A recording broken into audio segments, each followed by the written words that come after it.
Welcome to the RadioU podcast. I'm Hudson. And I'm Allie. Coming up, ESPN's plan to replace baseball with women. Also, should microwaves terrify us? All that and more on the way next. This week, I bought a smartwatch. I got a Garmin smartwatch because I've been running, and I've heard, Garmin's the best to have for running. Okay. Because it has the GPS tracking and all of that. Well, another little nifty thing it does is it tracks my sleep. Okay. And now I can see how truly bad I sleep all week long. Do you believe it? I do, because it seems to be very accurate. Last night, so the past few nights, I've gotten decent sleep, like in the 70s for sleep score, and I think it's out of 100. Yeah. So I feel like that's pretty good for me. But last night it says I got a sleep score of 58. Oh, no. What were you doing? I don't know. I guess I did take a while to fall asleep, which usually I don't have that many issues falling asleep. Mm-hmm. So it says I only got like 6.5 hours of sleep, which normally I'm sitting around 7. So yeah, that's been new for me because it also gives you this little thing called a body battery. Okay. So it lets you know like where you are in tiredness. And I'm at 31 right now. How can it tell that? Is that 31 out of 100? So that's really bad? That's pretty bad. And basically what it does is it sees how much you're sleeping and how much you're restoring yourself. Okay. Like restorative sleep. Yeah. And because we both don't get a lot of sleep, the amount of sleep that's recommended, which is 8 hours, we're not getting a lot of what would be considered restorative sleep. So we're constantly, like the lack of sleep is just compounding on itself day after day after day after day. And then when we finally get to our weekend, we're finally able to get the normal amount of sleep that we should be getting. So it's just a reminder to me. So on Monday, you should be good. Yeah, on Monday, I'll be probably great. Probably tomorrow, it'll say I got a 99 on my sleep score because I'll actually be able to sleep a little bit more. We're going to we might need like body battery updates throughout the show. You're 31 now. Check in an hour from now and let us know how you do. I was when I woke up this morning, I was like 36. Like it was at 36 when I woke up this morning. So it's, but I definitely feel it. Do you, I have felt tired all week. Do you think there could be like a placebo, like a kind of a negative placebo effect? That's what I wondered too. I was like, is this going to make me think that my day is going worse than it is? Yeah. Because it's like, oh, my sleep score is that bad. I guess that makes sense. I hope not, because I've been living like this for months since I've been on the show. And so I think I've gotten used to just existing without sleep. And I'm sure any parents listening can relate to that, where it's just, you just have to get used to not sleeping when you have young children. And so I thankfully don't have young children. But when I do, I would imagine this is going to get even worse. Yeah. Okay. Well, keep us updated. I will. And it's already down at 30. Oh, no. In the midst of that break, it went down. I feel like I might make it go down faster for some reason. The Toy Story 5 trailer came out yesterday. Let us know your thoughts at 8772-RADIO-U or with the talkback button in the RadioU app. Allie, you've seen the trailer, right? Yes, I have, Hudson. And what do you think? Okay, here's my thoughts, Hudson. Toy Story is very nostalgic for me. It's my childhood, especially Toy Story 1 and 2. I watched those so much growing up. I have not seen Toy Story 4. You haven't even seen it? Yeah, I dropped off. That's a good choice, actually. Yeah, I dropped off after Toy Story 3. I felt like that summed everything up very well. I cried in the theater watching it. So I had no real interest in watching Toy Story 4. So I feel like there's some details here I'm not clued in on because I just haven't seen Toy Story 4. So I'm like, why is Woody out rescuing toys? What's he doing out there? I just don't know. Well, I've seen Toy Story 4. I think I might have seen it more than once, and there's also things that I'm like, I don't remember. I was like, why isn't Woody with them? Yeah. And now that I think about it a little bit, I'm pretty sure that is a part of the storyline. Toy Story 4. That's what I think I've heard from my cousins, because they also told me don't watch it because it's so bad. Yeah. And they were like, basically, I think they said Bonnie basically abandons Woody or loses him. Yeah, I think Woody kind of makes the choice too. But okay. Yeah, it might be mutual, but it's been a while and I didn't like it. So it's not like something I committed to memory. Toy Story 4 hurt me and many people a lot. Yeah, I think that's the gist that I've gotten. For those of us that grew up with Toy Story as like a nostalgic movie from our own childhoods, Toy Story 4 was like a slap in the face. Yeah. Toy Story 5, I feel like in the trailer, it feels like a corrective effort because they're leaning a lot into an older idea, which is like, toys are more important to play with than tech. Yeah. And iPads and whatnot are bad, or tablets are bad, which I kind of do agree with. Like, the research is pretty consistent with that. Like, having your kids spend hours and hours on a tablet's not great. But I will say one of my favorite parts of the trailer is when Woody does show up back with the toys. He has like a bald spot on the back of his head, and they're like, "Man, you need a marker. Somebody needs a marker." And all it reminds me of is is it in Toy Story 1 when the guy is restoring Woody? That's Toy Story 2. It's 2? Okay. Yeah. Al. Yeah. I was mesmerized by that entire scene when he's like restoring him and like shining him all up. And he needs that guy again. That scene would not happen in a Toy Story 5. We don't have the attention span for that scene with no dialogue. You're right. Like, that would never happen. But I couldn't stop watching that scene. Yeah, no, it was compelling. It's so compelling. I feel that the Toy Story 5 trailer very accurately sums up, like, without seeing the movie, how I feel like I'm going to go through the movie. Okay. Which is, it starts out with me rolling my eyes. I eventually lose interest, but I also could wind up crying. Yeah. Like, that's how nostalgic it is. Yeah, because they're talking about trying to make Bonnie a friend, and I don't even really care about Bonnie that much, but I'm like, it's a child that needs a friend. I might wind up crying. But a lot of the choices along the way are like, oh, this looks so corny, and just like you're trying, like... they're trying to recreate the magic from the first two films. There's the teaser trailer that came out where... it showed the idea of the movie, basically all the toys reacting to the iPad showing up. Yeah. And that looked corny. But now, in this trailer, they revealed that the iPad is apparently just straight up evil. Yeah. Which is kind of a crazy choice to me. The iPad is straight up evil. It's like the bear from Toy Story 3 that was, pretty bad. But the bear at first seemed nice. Right. He fooled everybody.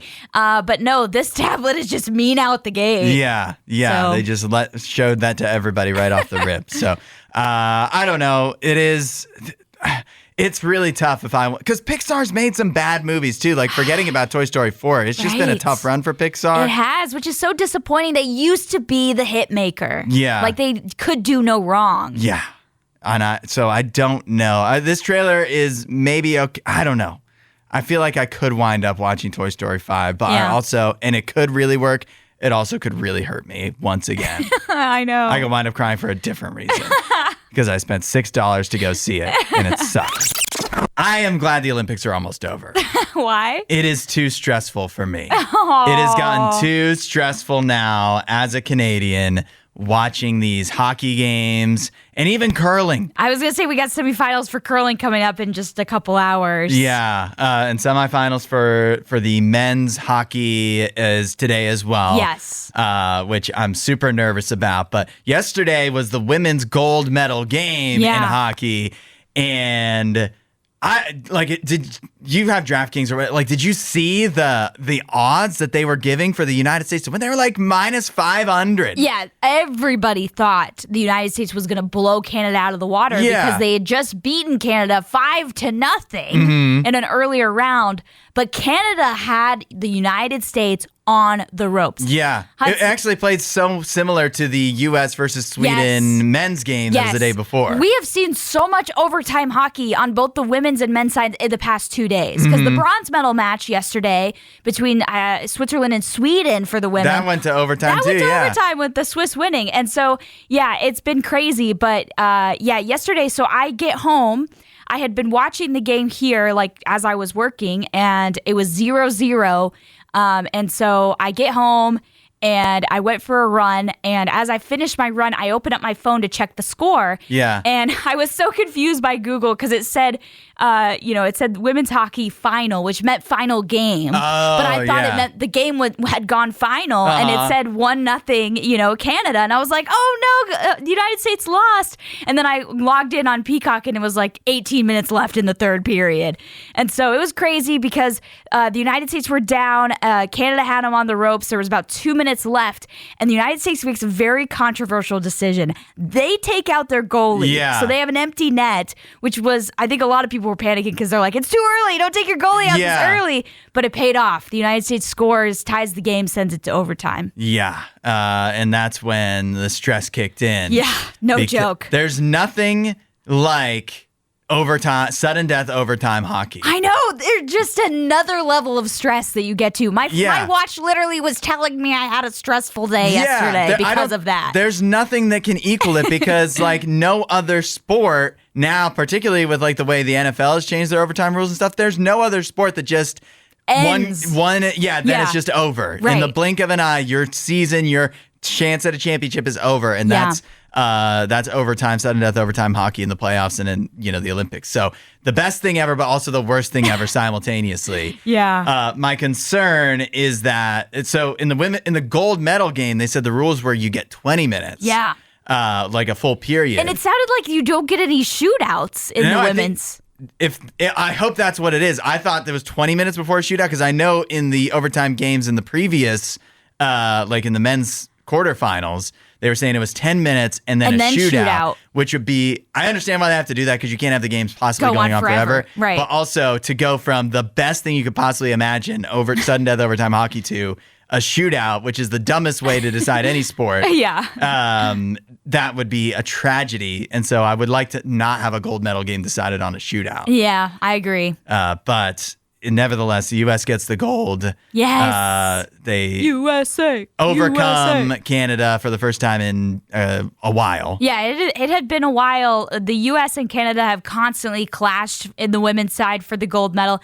A lot for the men's side as well, but more for the women's side. It's like every single time it's Canada and the United States. And Canada has been the favorite most of the time. They've won. So that expectation was heavy on the shoulders of the United States to come in and win it, especially being so highly favored.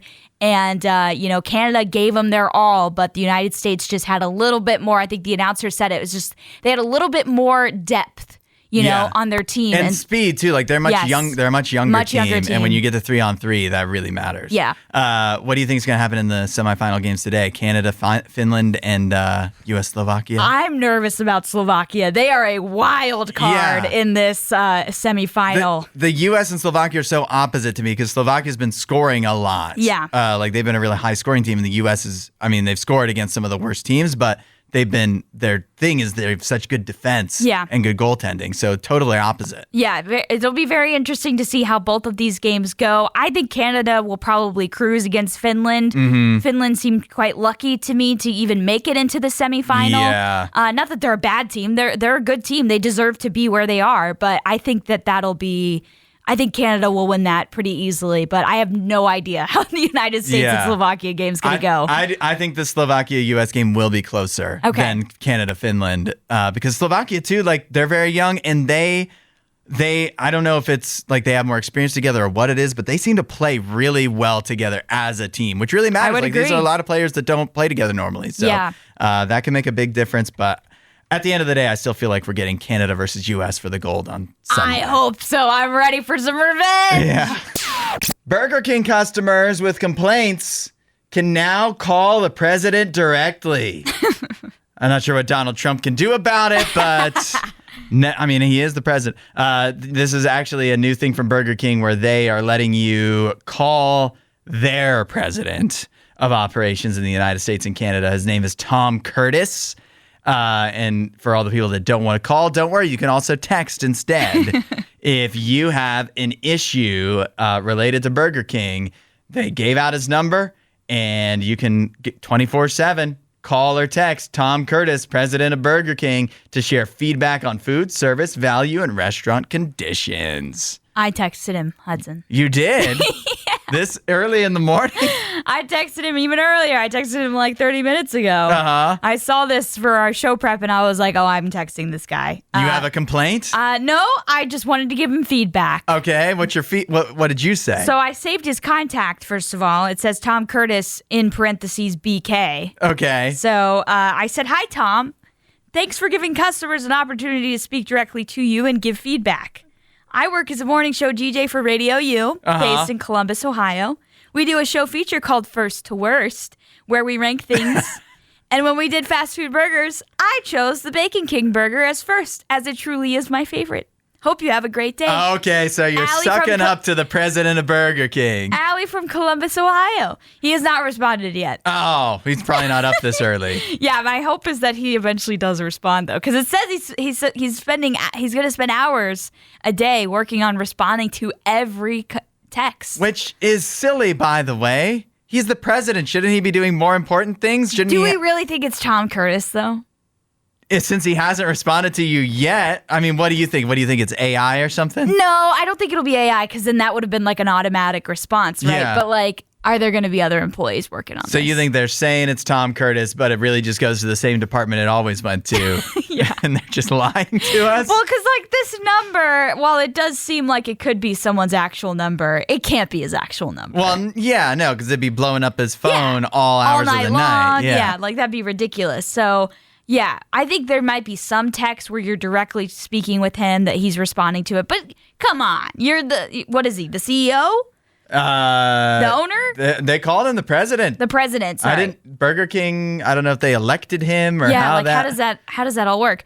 But I would imagine there'll be some text where he's actually responding to them directly, but then a lot where it's just like some other employee pretending to be Tom Curtis. Apparently, specific in this story anyways, he is specific. His title is President, Burger King President. Burger King President. Yeah. Cool. Why don't they just call him the Burger King? Yeah. Why not? It feels like that's what he is. That's what I put by his name, BK. Yeah. I feel like this is a silly strategy because the president should not be dealing with this type of thing. Okay. He should be like worrying about all the business. And there should be a department. Burger King is a big enough company. They should have a department that's handling these complaints. And the fact that there's so many complaints that they now want to direct them to the president because like it's gotten so bad at Burger King doesn't really say much for you. Well, is it just complaining? Because I thought it was just sharing feedback. Yeah, but can't you have positive feedback? I know too? You shared positive feedback, but the average person is not going to give positive feedback. They're going to complain. I'm hoping he's going to give me a little gift card to get a free Bacon King burger. If you wanted that, you should have complained. You should have been like, they messed up my Bacon King burger at this Burger King. They haven't, though. I that's why I picked it as the best. You know what? I appreciate this, though. I appreciate the Burger King's at least doing this because, by the way, McDonald's, I don't think I told this story on the air, but I told you. Oh, yeah. That I got home from McDonald's after picking up an order that I put in the app. Yeah. And I got home and started opening up the order to eat it. And like an entire meal was missing from the order. Yeah. And so I'm like, oh, I'll just go in the McDonald's app and let them know. And then they'll probably refund me or whatever. No, there's no real way to actually directly talk to anybody, even an AI chatbot about them messing up your order. It literally says, if you have a problem with your order, please contact the restaurant. You want me to drive back to the restaurant after I just got my order? Like, come on. I can't remember what you did. Did you call them? Because you got something back. I had to find an email that eventually got forwarded to like the franchisee, and then they sent me like handwritten notes in the mail. Handwritten notes. Apologizing. It did have some coupons though, so. That's good. Well, maybe Tom Curtis will be so appreciative of my positive comment that he will send me a free Bacon King burger. It is nice that you took it and made it a nice thing. I thought it was just feedback, that you could give positive feedback too. Feedback is also, code for complaint. A little shout out to RadioU. Yeah. Hopefully, you know? Maybe he'll come on for join us for a food fight one day. That would be sick. Mr. Beast and I are so similar. Oh, yeah? Yeah. Do you have millions and millions of dollars? No, not in that way, but like Okay. we're both popular, beloved, online icons, and yet also oft criticized. Oh. And what a great use of word there. Yeah. Oft criticized. And there's one more way that Mr. Beast and I are more similar than I possibly could have imagined. How so? And it comes in, we learned this in response to one of those criticisms of Mr. Beast.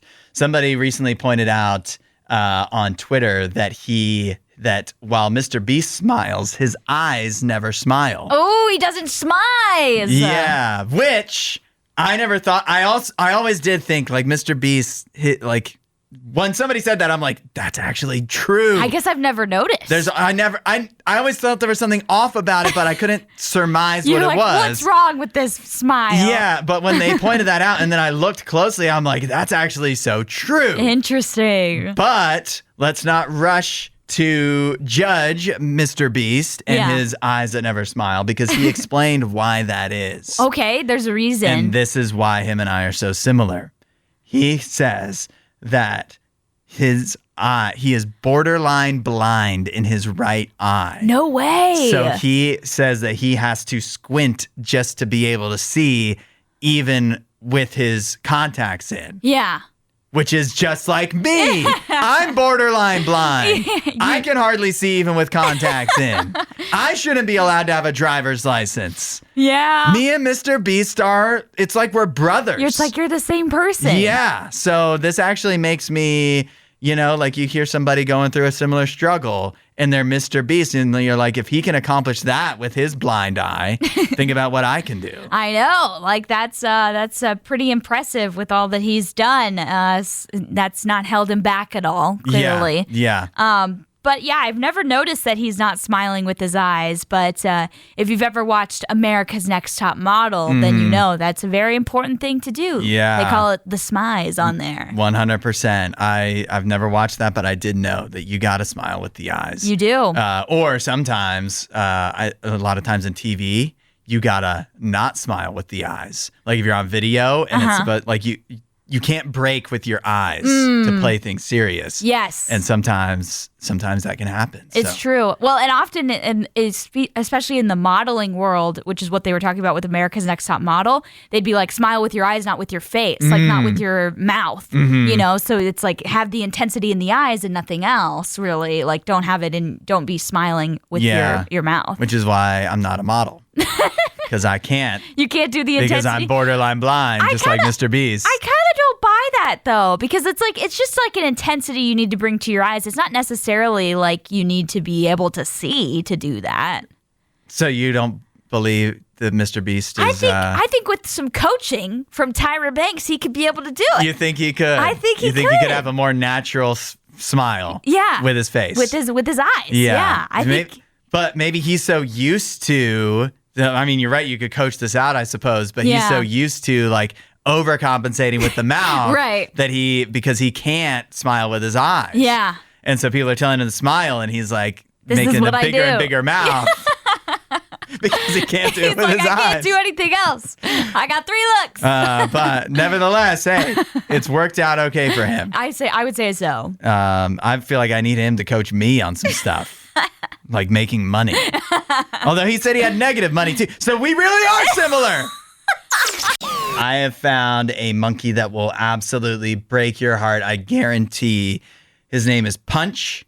He's at a zoo in Japan, and he has taken the internet by storm. This monkey is breaking my heart. I'm telling you. It's breaking my heart. Even if you feel like you're very emotionally... like you're not in touch with your emotions. Yeah. It's harder to get you to cry or really feel something. This monkey could make JR cry. Yes. Because this would break anyone. First of all, let's just listen to Punch's story. Punch was born in July of 2025 at this zoo in Japan, the Ichikawa City Zoo. But unfortunately for Punch, the baby macaque, he was rejected by his mother and her group of monkey friends shortly after birth. Crazy. The sentence could end there, but it goes on in the story to say, a problem, as macaques tend to stay very close to their mothers when young. You don't have to explain. It's just a problem. I think it's obviously a problem. In general, for any baby, no matter what species, they're going to stay close to their moms. Yeah, but... the zoo still was going to take care of him. Yeah. And even though he was a lonely baby monkey, they were going to find a way to get him the support he needed. So what they did was they bought Punch the monkey, the baby macaque, the lonely solo baby macaque. They bought him an orange orangutan from IKEA. A little stuffed orangutan. Yeah, you could get it for $20 if you go to IKEA today. Oh my or on goodness. their website.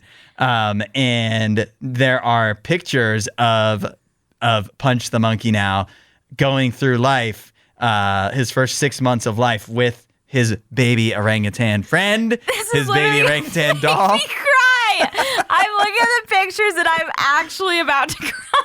And there's it starts with him. He's looking the picture with him where he's got the orangutan doll in his lap and his head is slumped over and he looks so What sad. about the picture of him sleeping on the little orangutan? Oh my gosh. Yep. And then, my goodness.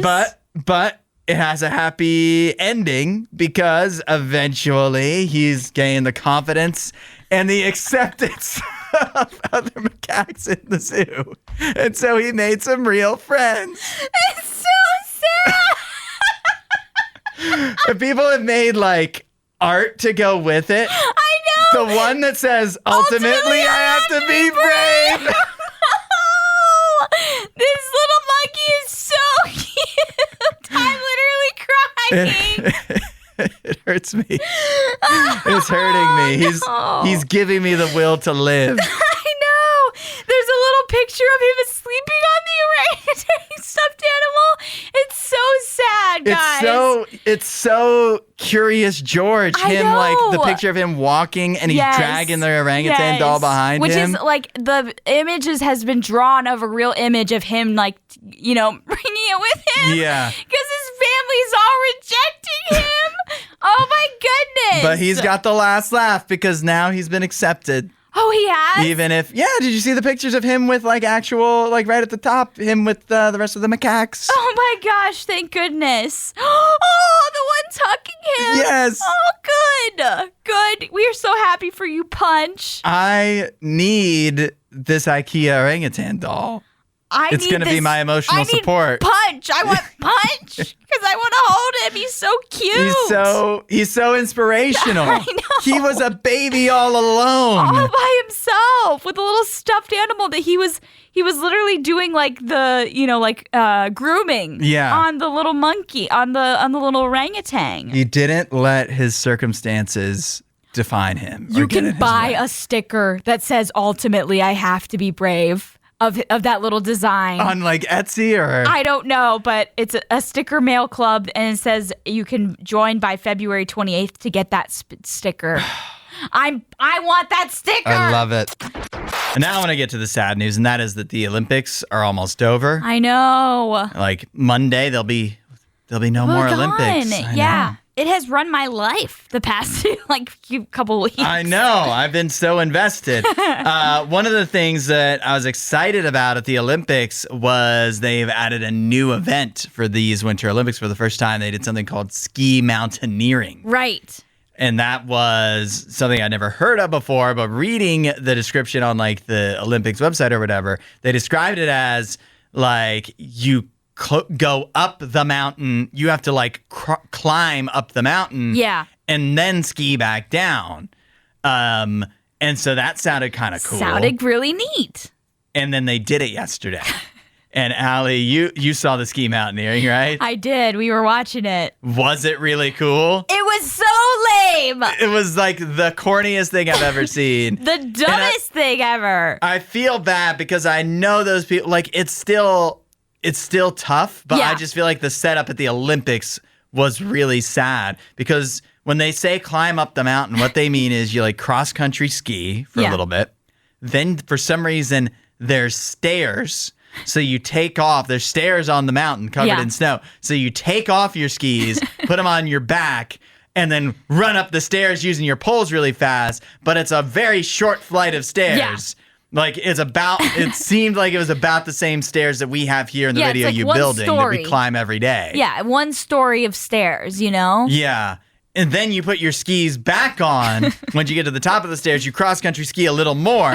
Then when you're at the top, you pull these things off of your skis. I don't know what they are. I guess they're grips or whatever that help you cross-country ski. Yeah. But then when you're going down the mountain, you don't want grips. You want to be slick. You want to slide as fast as you can. So you got to pull these grips off. But all of them doing it did it in this flourish of a way. Yeah. It was ripping off tearaway pants or something. Yes. Or the way I described it, because they would do it with a flourish and then like wrap them up and put them somewhere. Yeah. To me, it reminded me of if you're like alone in your bedroom and you're getting undressed. And everybody's done this, right? You take your underwear or your shorts and they're on your foot and you fling them up in the air and catch them. Like that's, if they made that an Olympic sport, that's what ski mountaineering was. And then they ski down the mountain. And But all of this happens in like 2 minutes, Yeah, guys. It's so quick. I thought it was going to be like a long thing. Yeah, we like, thought they were climbing up an actual mountain. Yeah, no, I didn't think there was stairs involved. Yeah, this was so, compared to the description, this was lame. Yeah. Not that the effort in what they're doing isn't impressive, because I definitely probably couldn't do that, but it's still in the description of how we thought it was going to be. It was nothing like that. Maybe our expectations were just too high. They were too high, and now we know. If there's ever any future new Olympic sports at the Winter Olympics or any Olympics, we're just going to be very skeptical until we see it. We don't have a good track record of new events at the Olympics. I feel like we just hit all the good ones and we don't need to add more because we got ski mountaineering and breakdancing in the last two Olympics. It has an exact. We got the Australian girl, breakdancer, whatever her name was. I don't remember Thankfully, either. we've all kind of forgotten about that. Of course, Susanna says, you thought ski mountaineering was corny? It was intense. Intense? It was kind of like intensely corny. The very end of it, where they're skiing down the mountain, probably could be considered intense because it's a race. But like because all of the different parts of the ski mountaineering were so short, it felt like it wasn't intense because it was just like, oh, they climbed up. Oh, it's over. Yep. Oh. You know, like outfit change real quick. Yeah. It just, I didn't think it was intense at all. Yeah, it was lame compared to what we thought we were going to get. Yeah. Which again, we probably just put too high of an expectation. Yeah. I was expecting it to be something I could never do, and I looked at it, I was like, oh, I'm pretty sure I could do that. On the menu today is the new prebiotic cola from Pepsi. Woo, woo, woo! This is got no artificial sweeteners, only 30 calories, and 3 grams of prebiotic fiber. Oh, boy. So later today, we got to find some probiotics, as we've learned. We got to mix them both. Yeah, otherwise the prebiotics are just sitting there, I guess. I don't know. But this is going to be interesting because I like Pepsi, you don't. Yeah. I've had prebiotic cola before. Didn't care for it necessarily. You haven't. I have not. So this is going to be a whole new experience. Yeah. I also will say, it's not that I hate Pepsi. It's just I prefer Coke, particularly Diet Coke. But I have had Pepsi before, and I'm not like spitting it out or whatever. Yeah. So it's not like I despise it. But my preference is most definitely Coke, and my overall preference is definitely Diet Coke. The ingredients are carbonated water, cane sugar, so we're sounding good so far. Okay, I like cane sugar. Soluble corn fiber. What is that? I don't know. Maybe that's where the fiber comes from. Caramel color, phosphoric acid, natural flavor, stevia extract, and caffeine. Wow, we love phosphoric acid. Yeah, but I feel like that's an also. That's definitely an also. I thought I was going to see weirder things on there. Yeah, well, smelling it smells like regular Pepsi. It smells like Pepsi. It looks like Pepsi. I will say it must be Pepsi. It looks a little lighter than regular Pepsi. To me, Pepsi is like one of the darker sodas. Mm-hmm. This looks a little bit lighter. Maybe it's just because there's not as much in the cup. Or we just have a lot of lights in the studio. Yeah, that's also true. All right, I'm going in. Okay, take a drink of the prebiotic cola. Okay. Huh, that's odd. It's odd. Well, it looks carbonated when I poured it out. It definitely had bubbles, but then you taste it and it's like flat Pepsi. Ew, that's gross. I don't like that at all. Oh. It doesn't taste that different from Pepsi, I don't think. Oh, Obviously, no. I don't have a regular Pepsi here to find out. That coats your tongue immediately. It definitely, that's probably the stevia, right? Because Yeah. everything else in there is, no, I guess it could be the corn fiber. It's bad. I don't like it. Well, bad news. You've got to try another one because we also have the new Pepsi Prebiotic Cola Cherry Vanilla. Oh. And hopefully this one will be better. I mean, between the two, I would definitely choose Cherry Vanilla. It's a much better flavor choice. Okay. If I'm given the opportunity, I'm going to choose Cherry Vanilla Cola over regular any day of the week. The nutrition facts seem to be the same. Does this one have any other ingredients? No, it's literally the exact same ingredients that are listed. Okay. even though it's flavored differently. Okie dokie. Do All you want to right. give it a try? Give it a go? Oh, you go first. Okay, I'll go first. Yeah. Get it out of the way. It definitely smells like cherry, but it smells like medicine. Ooh, yeah. Not as bad. Better. Not as bad. It doesn't immediately stick on your tongue like the other one, but it's still not something I would actively go and drink because it has a little bit too much cherry, which makes me again think medicine. Even despite all of its health benefits. Yeah. I thought you were going to keep going. I was just trying to think of a word that could describe the health benefits as being not entirely clear to the average person. Yeah. That, like, am I just supposed to believe Pepsi? And not even Pepsi. They didn't come up with this idea. Poppy and Ollie Pop and all these other people telling me that that prebiotic stuff is good for me. Not sure how. That is odd because it's more carbonated, less flavorful. It kind of feels watered down. I feel like the cherry you could definitely taste, but I don't taste really any vanilla. It just tastes like regular cherry Pepsi or something. This is the thing with these sodas, though. At the end of the day, to me, they don't taste bad. In fact, as far as the prebiotic or probiotic colas that I've had, these probably taste the best. Okay. But that said, they're more expensive. Yeah. So unless you're completely buying in on like, I need prebiotic fiber for my gut for some reason. Yeah. Is it worth it to drink? Because it's not like they taste better than regular Pepsi or Diet Pepsi or Pepsi Zero or whatever. Yeah, I wouldn't go back to drinking regular pop because of all the calories and all the sugar, but definitely it's not convincing me to stop drinking like a Diet Coke and switch to a prebiotic soda. Yeah, because it's not that it tastes better and it's not that it's not clear to me that it is that much better for you. Yeah. And I don't typically have too many issues with my gut, so I'm not like worried about like I need to have a bunch of probiotics. What? I thought you said you have a notoriously bad stomach. No, my family does. Yes, so maybe I'll need to start drinking prebiotics. I'm nervous that could eventually happen to me because it definitely affects my dad really bad. But so far, I have been pretty clear with pretty not dealing with too many issues with that. All right. So Pepsi, prebiotic, not necessary. I don't think so. That's the score I give it. Unnecessary. Yeah. Not worse, not better, just unnecessary. For us. Yeah. Yesterday, I was making my lunch, Hudson. And I had a little microwave meal from Marie Callender's. That was it was a bowl of cheesy chicken and rice and broccoli.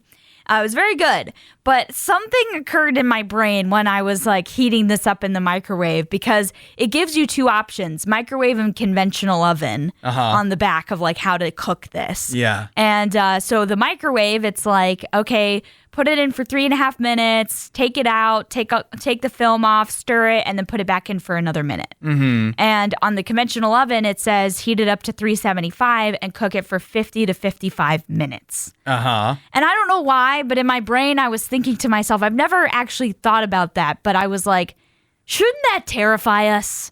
That food in the microwave takes less than 5 minutes or about 5 minutes to cook, but in the oven, it's going to take about an hour. Why does that scare you? The power of a microwave to cook food that quickly that it's safe to eat it versus if you put it in an oven, it would take an hour for it to be safe to eat. And you still need to test it, make sure the temperature of the chicken's okay for you to eat it. I don't know why, but that actually scared me a little bit. I was like, think of all the power in that little box right there. It is amazing. Yeah. It's truly a feat of technology. It absolutely is to think that it can cook all of this food in just a few minutes compared to if you put it in an oven, it's going to take an hour. Do you think that when ovens were invented, I mean, microwaves weren't just invented, but do you think when ovens were invented that didn't use fire, that people were also scared of them? Probably because food cooked over a fire in a pot, that's going to take multiple hours. Yeah. And so that had to have scared people. But I don't know why. It was just in that moment I had never really contemplated the vast difference of time in the two ways of cooking this meal. Yeah, and the way that the I don't know. It's just isn't it partly because you just don't understand how a microwave works? Yeah, that's I think the problem is the reason it terrifies me is because I don't really understand how there's such a big difference. I get that it's more powerful, but I'm like, how? How is this actually working? I'm trying to like think in my mind if I could explain how a microwave works. Like if you asked me right now, if I could just explain it to you. Because I know our parents always used to tell me, like my parents used to tell me, like don't stand in front of the microwave when it's going. And so it's like microwaves should actually terrify us. That's the question that I had because it's like they're so dangerous. But if they could though, if they were that dangerous, then we wouldn't be allowed to have them, right? That's what I would think. Like they're so insulated. Yeah. And it's not like you feel yourself warming up when you're standing by one. I don't feel like the radiation entering my body standing beside it. But I know my parents would always say, don't look at it. Don't stand beside it and just like wait for your food to get done. But yeah, that thought occurred to my brain yesterday. I was like, I don't know how this thing works. But all I know is it cooks this food way faster than a traditional oven. How does it do it? Yeah, well, it's probably time to watch some YouTube videos about that. I'll tell you what, if you want to be even more scared of a microwave, throw a CD in there sometime. No thanks. Have you ever done that? No. It's so fun. Does it like pop? You put a CD in for 3 seconds, and you will get lightning, a little lightning bolt. Will just destroy that CD. So if you have any sensitive information on a CD. Will it destroy your microwave? Nope. Wow, weird. Get your popcorn ready. Unless you're Allie. It's time for our Friday tradition, the weekend watch list, letting you know which new movies you could be watching in theaters only this weekend. There's nothing really to watch at home. Nothing new. Aww. Let's start with How to Make a Killing, starring Glenn Powell. Oh, yeah. This is an A24 movie. Yeah. Disowned at birth by his wealthy family, Beckett Redfellow. What a name. Really? Will stop at nothing to reclaim his inheritance, no matter how many relatives stand in his way. Okay. How to Make a Killing is now in theaters. It has a 52% on Rotten Tomatoes. Ooh, that's not good. Not good. Odie Henderson of the Boston Globe says How to Make a Killing prefers to scold our bloodlust with a judgmental tone, sending us out on a hypocritical and unsatisfying note. Aww. Come on, Glenn Powell. We expect better. I was thinking it was going to be a fun time. A24. What we could expect go better. wrong? Apparently something. A lot. So maybe that's not worth watching this weekend. Okay. Maybe instead we turn to I Can Only Imagine 2. I forgot that this was coming out. Starring Milo Ventimiglia and Dennis Quaid.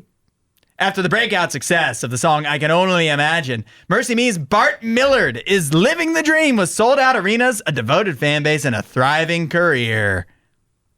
However, Millard's past soon threatens the family he's built, especially the fragile bond with his son, Sam. I Can Only Imagine 2 is now in theaters. It doesn't have a Rotten Tomatoes score because it only has 11 reviews. Okay. But Frank Scheck of The Hollywood Reporter says, laborious and dull. I Can Only Imagine 2 only comes to life in the comedic scenes featuring Ventimiglia, who buries his handsomeness in a buzz cut, full beard, and Buddy Holly-style glasses. Oh. They made him look like Bart Millard. Yeah. Although he doesn't really look like Bart Millard. No, not at all. Not even with the changes. Buzz cut, yeah. Okay, so that's, I guess, a maybe. Yeah. How about Midwinter Break, starring Leslie Manville? Longtime retired couple Stella and Gary realize their relationship has reached a crossroads while on holiday in Amsterdam. After so much time and so many memories, long-held promises and deeply concealed wounds threaten to come to light and force them to confront their future. Bah, that sounds boring. That sounds so horrible. Yeah. Midwinter Break is now in theaters. It has a 47% on Rotten Tomatoes. Oh my gosh, this weekend is not turning out to be a good one. Kyle Smith of the Wall Street Journal says, though the story wells with tenderness, it isn't executed with much verb. The direction is patient to a fault. And so, I love my movies to be patient. Yeah, so that's a rotten for that one. Yeah. Finally, Psycho Killer. Maybe this will be up your alley. Psycho Killer, fun song. A Psycho Killer. Psycho Killer. It's a horror thriller. Okay. Psycho Killer. A motorway patrol officer sets out to find the man responsible for the brutal murder of her husband. Her quest leads her to a sadistic serial killer whose mental depravity and sinister agenda is more twisted than anyone could have ever imagined. Ooh, it's giving Poughkeepsie tapes. Psycho Killer is now in theaters. Okay. It doesn't have a Rotten Tomatoes score yet. Okay. But William Bibiani of the... I love William Bibiani. I know, he always has great lines. Great reviews. He says, sadly, Psycho Killer wasn't made with style in mind. Actually, it doesn't seem to have anything on its mind. It's a rudimentary cat and mouse thriller with laughable ideas about Satanism. Oh, okay. Yeah, that doesn't sound great. I think William Bibiani watched Psycho Killer, so the rest of us don't have to. So this weekend is really a watch. Truly a tough weekend for movies in theaters. Yeah. Maybe instead flip on the end of the Olympics. I think that's what I'll be doing. It sounds like Wuthering Heights might be number one again. I think that's probably true. Yikes. There's also, a lot of the Oscar movies are still bouncing around in theaters. So Yep. I've had some time to dwell on some, and Marty Supreme has grown on me as I've thought about it. So, okay. that might be my favorite, but but you got more to watch. I've got more to watch. I'm working my way through. So that is your weekend watch list. Let us know what you wind up seeing at 8772 Radio U or with the talkback button in the Radio U app. We'd love to see your reviews, and we'll see you at the movies. Except maybe not this weekend. ESPN has been a home to Sunday Night Baseball for the past 35 years. Yeah. Unfortunately, no longer. It's going away? It's moving. Okay. And this might actually be a positive move because it's moving to NBC. Okay, that is positive because we like for it to be more readily accessible to everyone. You don't necessarily need a cable subscription to be able to watch. Just have a little antenna. Or an ESPN whatever subscription. Or have Peacock. I'm sure it'll be available on Peacock as 100%. well. 100%. But that leaves, so that starts this season, Sunday Night Baseball on NBC. But that leaves ESPN with a baseball-shaped hole on Sunday nights. Yeah, I think ESPN really, they don't care about baseball at all. They didn't seem to do a particularly good job with it for the last several years when they did have Sunday Night Baseball. Yeah, it was always, they chose games that didn't make sense to me. And I think they were talented. They had a talented broadcast team, but the execution of what they did was often very odd. Yeah, it just seemed like they just didn't care to really highlight baseball. Yeah, it wasn't a priority. That's what it should be. If it's Sunday Night Baseball, it should be important. Yep, but since they didn't seem to care about it enough to outbid NBC, now it's NBC's thing. Okay. Well, what's ESPN going to do with their Sunday nights? Yeah, what are they going to do? They're going to do something called Women's Sports Sundays. Oh, is it all just women's sports? They will highlight women's sports in prime time with 9 weeks of women's sports coverage centered around marquee WNBA games as well as National Women's Soccer League matchups. Okay, so name a National Women's Soccer League team. Name a National Women's Soccer League player. Oh, I know someone because she's married to a baseball player. Okay, what the heck? No. She's married to... Dang it, what's her name? She's more than just her husband. I know. I just don't watch it. And you don't even know her name. I know Trinity Rodman plays for one of the teams. Okay, there you go. I'll take your word for it. I don't know which team, though. I'm not going to come out here and say that I know any women's soccer league teams or players, but it's just... maybe we will after Women's Sports Sundays get started on ESPN. Yeah, maybe this will help bring this more into the highlight. I like the idea of the WNBA marquee games, although I feel like it's just going to end up being Caitlin Clark, Yeah. in the Fever. Right. Either her or Angel Reese. Angel Reese in the sky. Yeah. It says that'll be the main focus, the WNBA and National Women's Soccer League. They also are still trying to hype up throughout the network women's college basketball, which is also fun to watch sometimes. Yeah, I like to watch Ohio State women. Little League softball and Athletes Unlimited softball, which I guess is the pro softball league. That's the new pro softball league. That's what I was going to ask if they were going to do any of that because I have been enjoying watching those. I don't know if that'll be on Sunday. It doesn't sound like that'll be on Sunday nights necessarily, at least at first, but it'll we'll just see be how available. on one of the Elsewhere on ESPN. ESPN. On ESPN Ocho, you can watch Athletes Unlimited. I have to tell you, it might be because I'm a hockey fan, but I don't think so. Watching the USA versus Canada women's final yesterday. Yeah.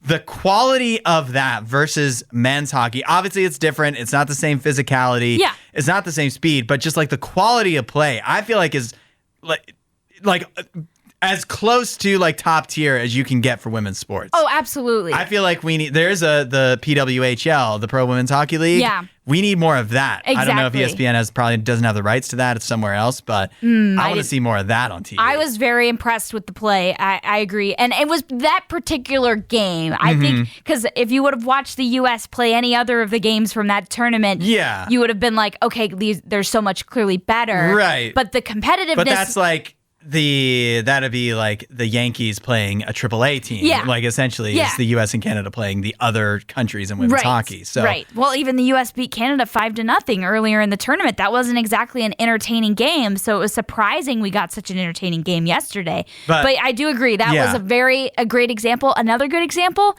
women's tennis is extremely competitive, and I love watching women's tennis whenever the Opens come around. Yeah. And women's curling? Yeah, we're watching that right now. Women's Sports Sundays, I feel like ESPN's just trying, like they're trying something else, trying something new. They're trying to figure something out. I feel like there's going to be a gap in the ratings, but maybe not as big as you think. Maybe not. Thanks for listening to the RadioU podcast. Don't forget to rate and review the show.